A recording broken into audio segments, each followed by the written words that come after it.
Buenos días. Ahora hablaremos de la crisis fiscal.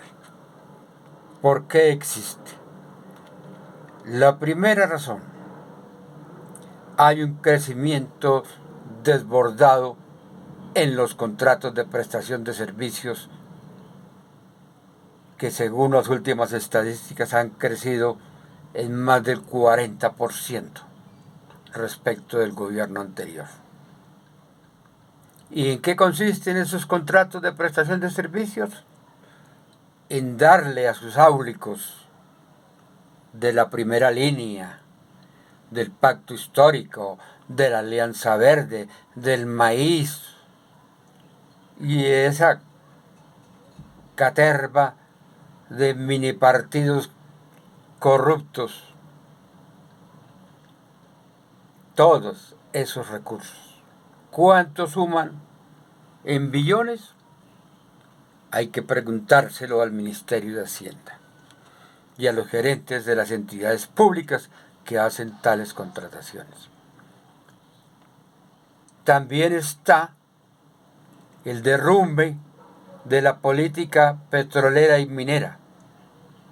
Y como sabemos, Ecopetrol le da al Estado casi 40 billones de pesos al año en impuestos.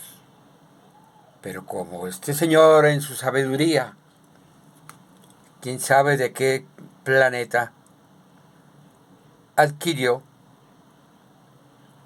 hizo que Ecopetrol no explorara ni petróleo ni gas, entonces el recaudo tributario cayó estruendosamente. En tercer lugar, la unidad de gestión del riesgo, que según la misma Sandra Ortiz, más de 3 billones de pesos. El billón de pesos mensuales que se da a los de la primera línea para que no maten, pero compran armas. ¡Qué delicia! Tenemos un ejército privado que va a atacar a los ciudadanos como lo hacen las milicias chavistas en Venezuela en el futuro. También tenemos el desborde en el Ministerio de la Igualdad, donde hay 5 viceministerios. ¿Y qué hace ese Ministerio de la Igualdad? El despilfarro de Francia Márquez en el África, que hasta ahora no tenemos ni idea qué fue lo que negoció en esos países, y fueron más de 60 personas. Los viajes en helicóptero a la señora Francia Márquez porque sus caderas morenas no resisten las carreteras destapadas de Colombia. Sumemos todo eso. ¿Y qué significa? Pésima administración, nula ejecución y sobre todo inacción estatal ante cosas tan sorpresivas como la política arancelaria de Trump, el ascenso vertiginoso de China, la guerra ruso-ucraniana, Gaza.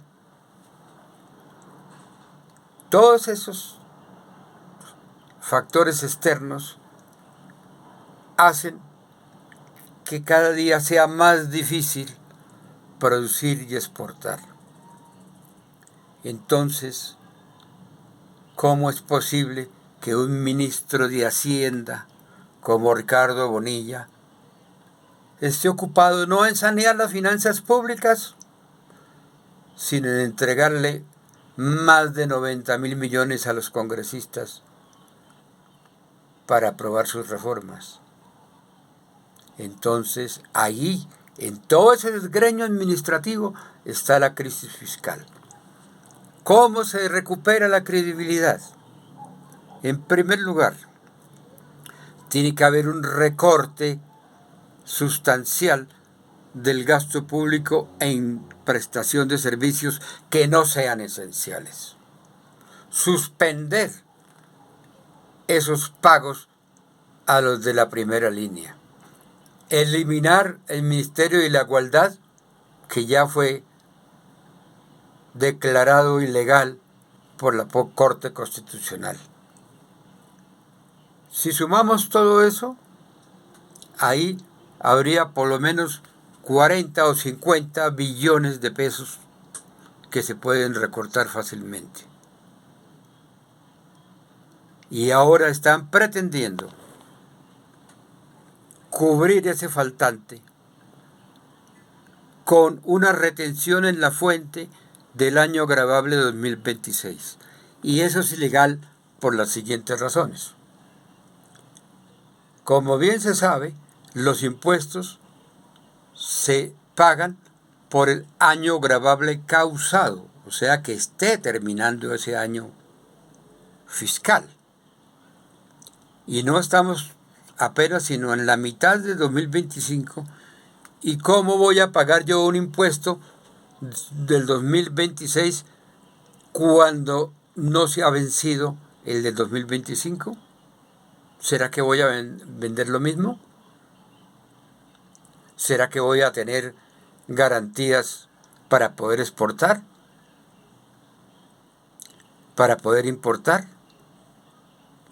Eso no lo sabemos porque el ambiente internacional no lo maneja el señor Petro. Lo manejan Estados Unidos, Rusia, China y la Unión Europea. Nosotros simplemente somos unos comodines, nada más. Como ven, entonces ahí está el descuadre. Otro punto que